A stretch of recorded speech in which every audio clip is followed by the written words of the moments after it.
दीजिए। स्वागत है आपका अपने YouTube चैनल स्टीम एकेडमी पे। मैं हूं प्रेमकांत कुमार और पिछले वीडियो में हम लोगों ने नॉन के बारे में पढ़ा सीखा। आज हम लोग नॉन एंड द नंबर के बारे में सीखेंगे। उससे पहले थोड़ा सा वार्म अप कर लेते हैं।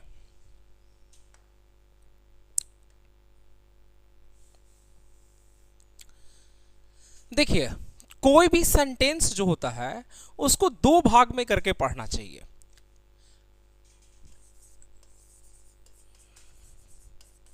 सेंटेंस को आपको दो भाग में डिवाइड करना होता है। एक होता है सब्जेक्ट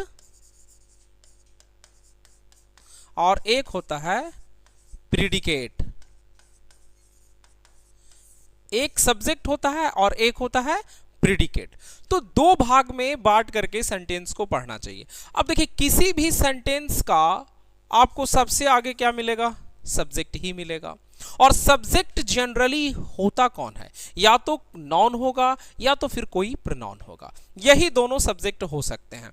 ऐसे अगर आप एडवांस तौर पे देखें तो आप पार्ट्स ऑफ स्पीच के किसी को भी आप सब्जेक्ट बना सकते हैं, लेकिन जब आप उसे सब्जेक्ट के फॉर्म में बनाइएगा तो वो नॉन की तरह ही व्यवहार करेगा या तो प्रोनाउन की तरह व्यवहार करेगा। ठीक है, तो सब्जेक्ट के बारे में समझना है। अब प्रॉब्लम कहां आती है भाई? प्रॉब्लम यहां ही आ जाता है। सब्जेक्ट कौन होता है? या तो कोई नॉन या तो कोई प्रोनाउन। अब मैंने आपको नॉन के प्रॉपर्टीज के बारे में बता दिया। अब मेरा मेन मुद्दा तो ये है ना भाई कि हमें समझना है, आइडेंटिफाई करना है नॉन को। नॉन हो चाहे प्रोनाउन हो, एडजेक्टिव हो, कोई भी हो, पार्ट्स ऑफ अ स्पीच को आइडेंटिफाई करना है। यही हमारा इंटेंशन होना चाहिए, है ना। अब यहां पर नॉन एंड द नंबर पढ़ाने वाले हैं हम आपको इस चैप्टर में। तो नॉन एंड द नंबर को पढ़ने से पहले कुछ चीजों के बारे में जानना बहुत जरूरी है, क्योंकि अगर मैं डायरेक्टली आपको नॉन एंड द नंबर पढ़ा दूं तो फिर भी आप फंस जाइएगा। ठीक है, तो उससे पहले आप बढ़िया से समझिए कि नॉन एंड द नंबर के लिए सब्जेक्ट में कौन आएगा? या तो कोई नाउन आएगा, कोई या तो फिर कोई प्रोनाउन आएगा।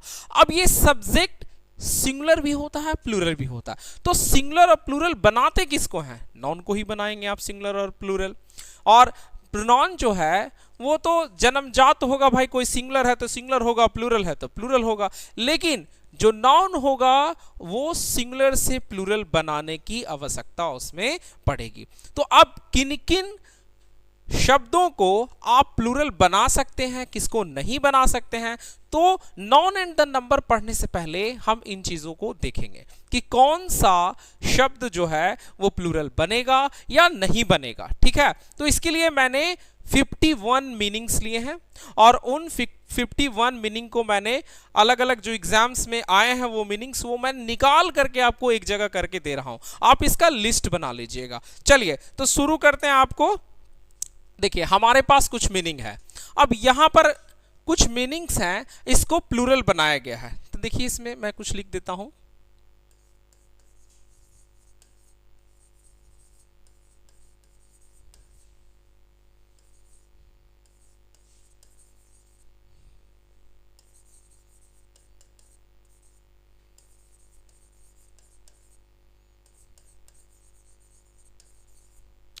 There are some words which make plural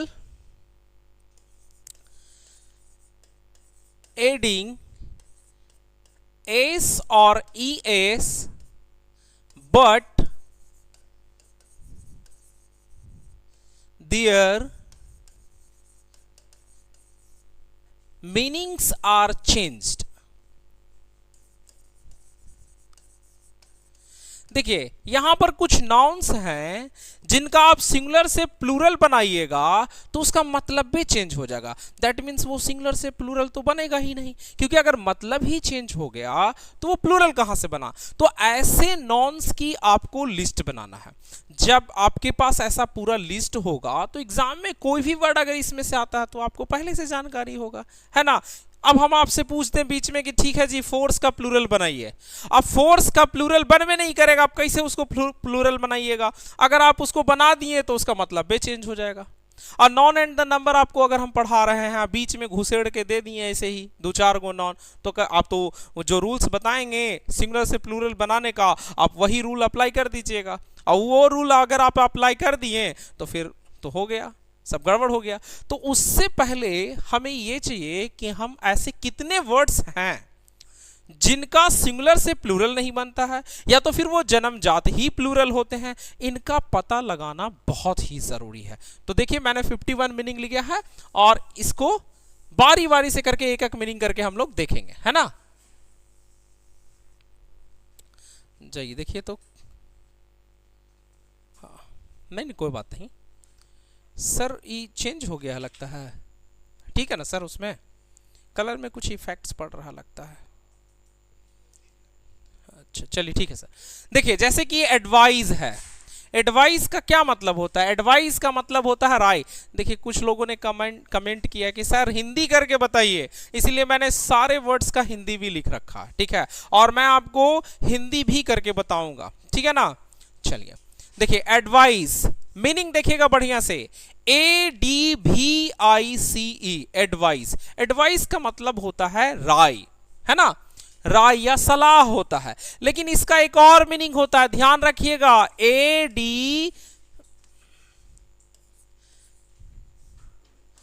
ADVISE advice. इसका मतलब होता है सलाह देना, सलाह देना। और ये क्या है? ये एक वर्ब है, ठीक है, ये आपका नाउन हुआ और ये वर्ब हो गया, ठीक है। तो ध्यान में रखिएगा एडवाइस का क्या मतलब होता है? राय या तो फिर सलाह। लेकिन जब आप इसका प्लूरल बनाते हैं एडवाइजेस, इसका मतलब हो जाता है सूचनाएं, यानी मीनिंग हो गया चेंज। अगला है गुड। गुड मीन्स होता है अच्छा, लेकिन गुड्स का मतलब क्या होता है? सामान या वस्तुएं।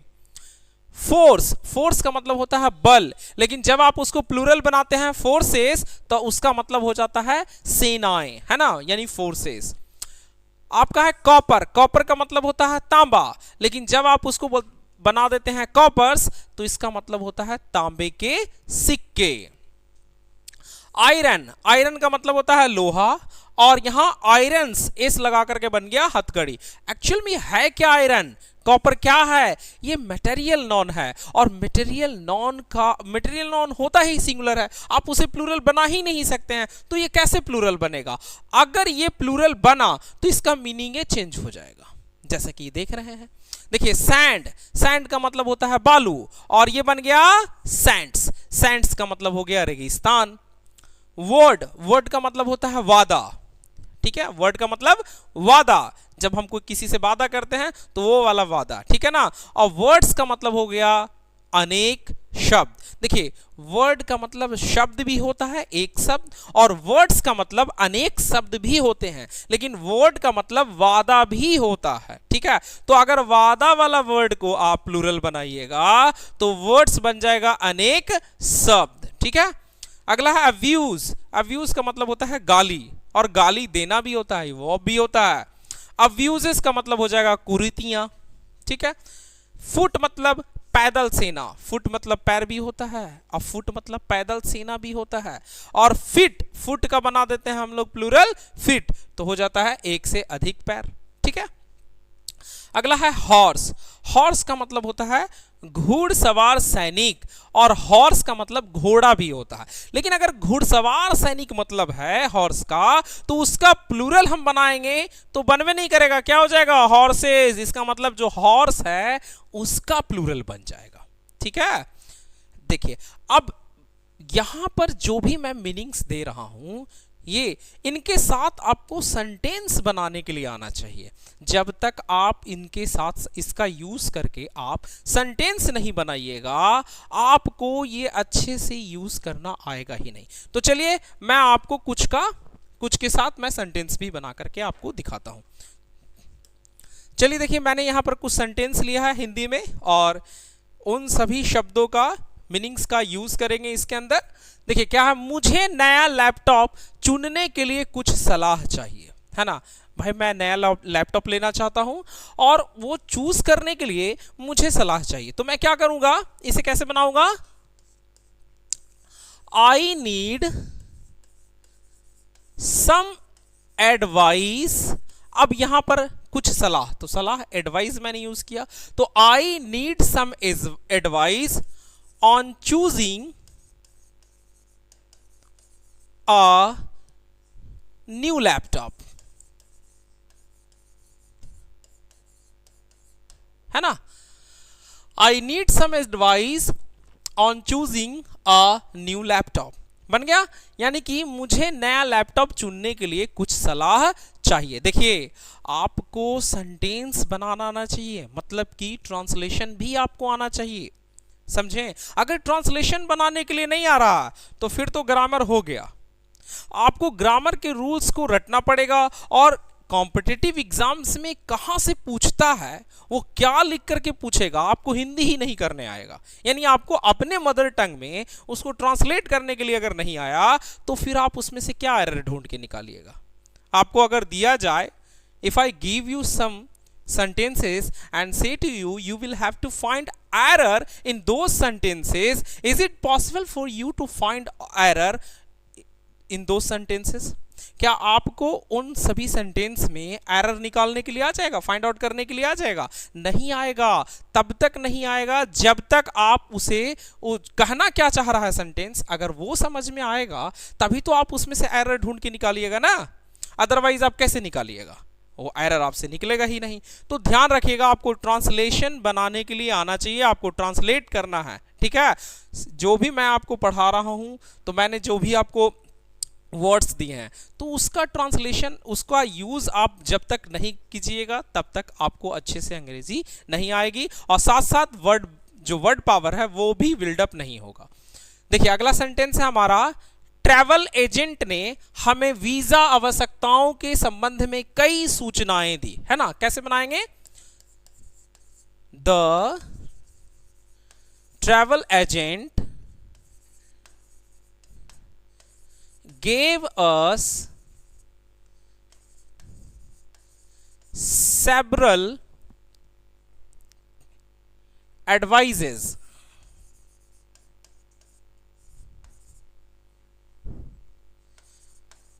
regarding visa requirement,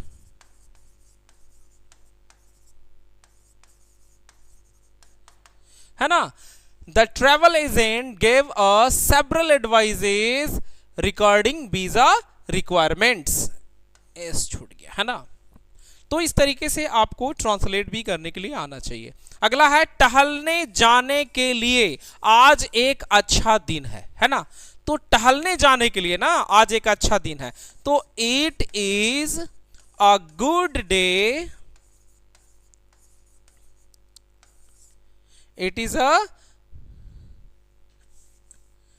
good day to go for a walk, it is a good day to go for a walk। टहलने जाने के लिए आज एक अच्छा दिन है, तो मैंने क्या किया कि गुड का यूज किया, है ना। तो गुड क्या है, यहां पर एडजेक्टिव है, एडजेक्टिव के फॉर्म में यूज किया। अब इसको नॉन के फॉर्म में यूज करते हैं, तो दुकान में तरह तरह के चमड़े के सामान मिलते हैं, that means the store sells a variety of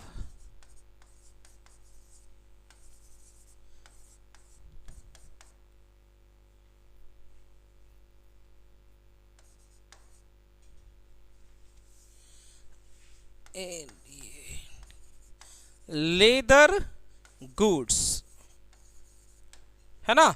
the store sells a variety of leather goods, दुकान में तरह तरह के चमड़े का सामान मिलता है। यहां देखिए एडजेक्टिव के फॉर्म में, और यहां मैंने गुड्स का यूज कर लिया सामान के फॉर्म में, ठीक है। अगला सेंटेंस है हमारा, उसने अटकी हुई दरवाजा खोलने के लिए अपनी पूरी ताकत का इस्तेमाल किया, है ना। He used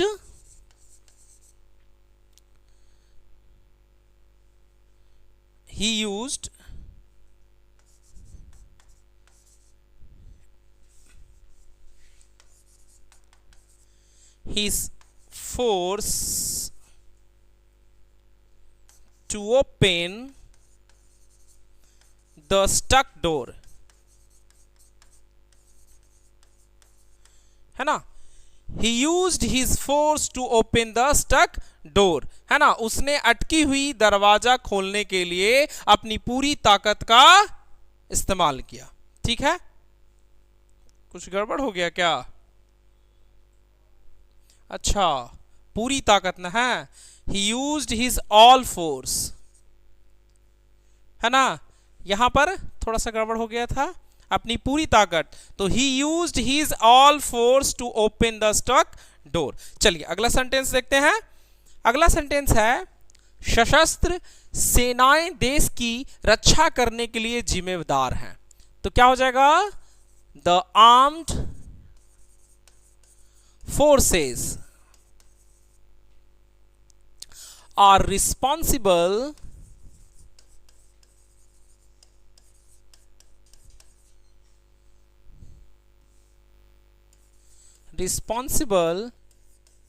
for protecting the country, है ना। The armed forces are responsible for protecting the country। ठीक है, तो सशस्त्र सेनाएं देश की रक्षा करने के लिए जिम्मेदार हैं। अगला हमारा है तांबा बिजली का अच्छा सुचालक है। देखिए ऊपर वाला सेंटेंस में एक था फोर्स, इसका मतलब क्या हो रहा था? फोर्स का मतलब बल, है ना, और यहां फोर्सेस का मतलब सेनाएं। निचला सेंटेंस है हमारा तांबा बिजली का अच्छा सुचालक है, यानी कि copper is good, copper is a good conductor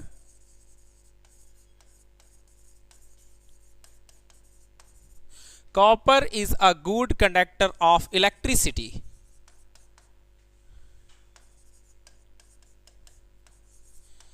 तांबा बिजली का अच्छा सुचालक है ना। तो हमने क्या किया कि कॉपर का यूज किया मेटल के तरह, है ना। तो copper is a good conductor of electricity. 8 number sentence है अतीत में लोग अक्सर अपनी जेब में तांबे के सिक्के रखते थे। अब इसका कैसे बनेगा? तो अतीत में in the past people often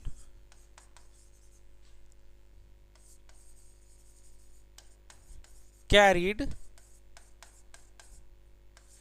Cowper's in their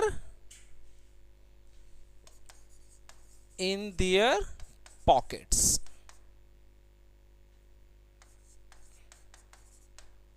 है ना।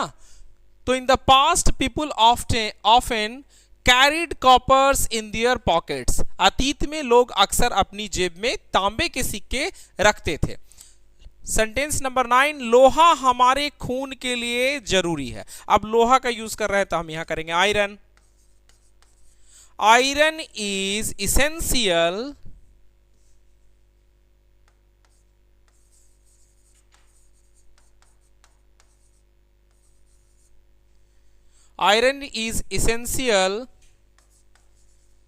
for our blood। Iron is essential for our blood, लोहा हमारे खून के लिए जरूरी है। लास्ट सेंटेंस है कैदी को हथकड़ी में डाल दिया गया था, है ना। तो क्या बन जाएगा? The prisoner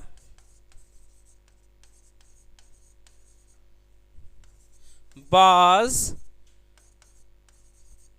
put in irons, है ना। The prisoner was put in irons, कैदी को हथकड़ी में डाल दिया गया था, मतलब कैदी को हथकड़ी लगा दिया गया था। तो मैंने इन शब्दों को कैसे यूज किया, इन जो मीनिंग्स थे इनका मैंने सेंटेंस में यूज किया। इसी प्रकार से आप अगर जो भी मीनिंग याद कर रहे हैं उसका सेंटेंस बना करके उसमें आप यूज करेंगे तो आपका वोकैबुलरी जो है वो काफी अच्छे तरीके से बिल्डअप हो जाएगा। ठीक है, तो आगे का आपको 10 मीनिंग्स आपको मिले। अब और भी कौन कौन से मीनिंग है उसको देखते चलेंगे। ठीक है, जैसे वुड है तो वुड का मतलब क्या होता है, लकड़ी। लेकिन जैसे ही आप बना देते हैं वुड्स, अब लकड़ी का प्लूरल तो बनेगा नहीं क्योंकि वो मटेरियल नॉन है, तो वुड्स का मतलब क्या हो जाएगा, जंगल। ठीक है, आम, आम का मतलब होता है बाह, बाजू, है ना। लेकिन जैसे ही आप बनाते हैं आर्म्स, इसका मतलब हो जाता है हथियार। ठीक है, आर्म्स का मतलब क्या हो गया, हथियार। कलर, कलर का मतलब होता है रंग, लेकिन आप बनाते हैं कलर्स, तो कलर्स का मतलब होता है झंडे। लेकिन कलर का प्लूरल कलर्स भी बनता है। ठीक है, कलर का प्लूरल कलर्स भी बनता है, लेकिन जब आप कलर्स बना रहे हैं और उसका मतलब झंडा भी जरा होता है। ठीक है, क्वार्टर, क्वार्टर का मतलब होता है एक चौथाई भाग। जैसे ये एक रोटी है, एक रोटी का ये वाला भाग एक चौथाई होता है, तो वही हो गया क्वार्टर। लेकिन जैसे ही आप उसको प्लूरल बनाते हैं क्वार्टर्स, तो मतलब चेंज होकर के हो गया डेरा, है ना। कहते हैं ना भाई, हमें डेरा की जरूरत है, जब हम पढ़ने जाते हैं तो डेरा ढूंढते हैं कि जब मिलेगा, है ना। चलिए, क्रिकेट का मतलब होता है, क्रिकेट एक प्रकार का खेल है, क्रिकेट, है ना, पॉपुलर गेम है भाई इंडिया में। और क्रिकेट्स का मतलब होता है झिंगुर, रात में आपको बोलते हुए घरों में सुनाई पड़ता होगा, है ना, झिंगुर का आवाज। चलिए, अगला है वर्क। वर्क का मतलब होता है काम, लेकिन यहां क्या है, वर्क्स, इसका मतलब होता है रचनाएं, है ना। बहुत सारे कवियों ने बहुत सारी रचनाएं की है। मैनर का मतलब होता है तरीका, और मैनर्स का मतलब होता है आचरण। अल्फाबेट, आपको सबसे पहले शुरुआत, क्लास के शुरुआत में ही मैंने आपको पढ़ाया था, अल्फाबेट का मतलब होता है वर्णमाला, और उसे प्लूरल नहीं बनाया जा सकता, लेकिन विशेष कंडीशन में उसे हम बना देंगे प्लूरल। ठीक है, लेकिन अल्फाबेट्स का मतलब हो जाता है भाषाएं। कस्टम का मतलब रीति, और कस्टम्स का मतलब कस्टम का मतलब होता है, कस्टम्स का मतलब कर भी होता है। ठीक है, राज्य कर, शुल्कम, यहां पर राज्य कर लीजिए, ज्यादा अच्छा रहेगा, राज्य कर। ठीक है, कस्टम्स। इफेक्ट का मतलब होता है परिणाम, और इफेक्ट्स का मतलब होता है संपत्ति। ठीक है, तो 20 मीनिंग्स हो गया। आगे बढ़ते हैं, यहां पर और भी है 30 मीनिंग, यहाँ 21 से 30। मॉरल का मतलब नैतिक शिक्षा, और मॉरल्स का मतलब नैतिकताएं। देखिए, ये सभी आप नोट्स करते चलिए। ठीक है, मैं आपको सिर्फ पढ़ पढ़ के बता दे रहा हूं, आप नोट्स करते चलिए। ठीक है ना, पॉज कर लीजिए, आप इसे नोट्स कर लीजिए बढ़िया से। ठीक है, पेन का मतलब शारीरिक दर्द, और पेन्स का मतलब कोशिश। प्रीमाइज का मतलब सिद्धांत होता है, और प्रीमाइजेस का मतलब परिसर होता है। स्पेक्टिकल का मतलब दृश्य, और स्पेक्टिकल्स का मतलब चश्मा। एयर मतलब हवा, और एयर्स का मतलब दिखावटी आचरण, जिसको अहंकार भी आप कह सकते हैं। लेटर का मतलब होता है अक्षर या पात्र, और लेटर्स का मतलब शिक्षा या साहित्य। कंपास का मतलब, कैंपस का मतलब होता है सीमा, और कंपासेस का मतलब होता है दिशा सूचक यंत्र। फिजिक्स का मतलब होता है दावा, और फिजिक्स का मतलब होता है भौतिक विज्ञान। रिटर्न का मतलब होता है वापसी, और रिटर्न्स का मतलब होता है लाभ। और मिनट का मतलब होता है मिनट भाई, और मिनट्स का मतलब शासकीय कार्यवाही को हम मिनट्स भी कहते हैं। तो देखिए, इस तरीके से जो भी मीनिंग है आप इसका नोट बनाइए, और नोट बना करके सब याद करके कम से कम रखिए, क्योंकि आगे जब एरर पढ़ेंगे, नॉन एंड द नंबर में एरर, तो वहां पर आपको ये पूरा काम देगा। ठीक है ना, आपसे कॉम्पिटिटिव एग्जाम्स में एक भी गड़बड़ नहीं होगा अगर इससे सवाल आ गया तो। ठीक है, और ज्यादातर सवाल इसी से ही आते हैं। ठीक है ना, यहां है पार्ट का मतलब हिस्सा, और पार्ट्स का मतलब योग्यता। लाइट का मतलब प्रकाश, और लाइट्स का मतलब प्रकाश करने वाली वस्तु। देखिए, मुंह दर्द हो गया भाई बोलते बोलते, आप इसको लिख लीजिए। ठीक है, नोट कर लीजिए। ठीक है, पॉज करके, और इधर इसको, ये है आपका 51 तक, यहां तक आपको नोट करना है, और नोट करके पहले याद कर लेना है। ठीक है, वीडियो काफी लंबा हो गया है। कितना मिनट का हो गया है सर? 1 मिनट सर, कितना? अभी 24 मिनट का हुआ है। ठीक है, तो थोड़ा सा बता देते हैं और भी। देखिए, ह्यूमैनिटी है यानी मानव जाति, तो ह्यूमैनिटीज इसका मतलब हो जाता है साहित्य या इतिहास। ऑर्डर का मतलब होता है क्रम, जैसे कहते हैं ना ऑर्डर में खड़ा हो। ठीक है, ये ऑर्डर है, लेकिन ऑर्डर्स का मतलब होता है आज्ञा। पार्टिकुलर, खास बात, जैसे पार्टिकुलर नॉन्स आपको पढ़ाए थे। पार्टिकुलर्स, विवरण, है ना। फ्रूट का मतलब फल होता है, फ्रूट्स का मतलब परिणाम या असर होता है, लेकिन फ्रूट का प्लूरल फ्रूट्स भी बनाया जाता है। ठीक है ना, इसका प्लूरल फ्रूट्स भी होता है, और फ्रूट्स का एक और मतलब होता है परिणाम भी होता है। ठीक है, स्पेलिंग गलत लिख दिए, फ्रूट्स, फ्रूट का प्लूरल फ्रूट्स भी बनेगा। देखिए रिगार्ड का मतलब होता है आदर या सम्मान, और रिगार्ड्स का मतलब हो जाता है शुभकामनाएं, शुभकामनाएं, है ना। विस्पर का मतलब होता है शाम, और विस्पर्स का मतलब शाम की प्रार्थना। वाटर का मतलब पानी, और वाटर्स का मतलब समुद्र। वे मतलब रास्ता, और वेज मतलब तरीका। नंबर्स मीन संख्या, और नंबर्स मीन्स कविताएं, और नंबर का प्लूरल नंबर्स भी होता है।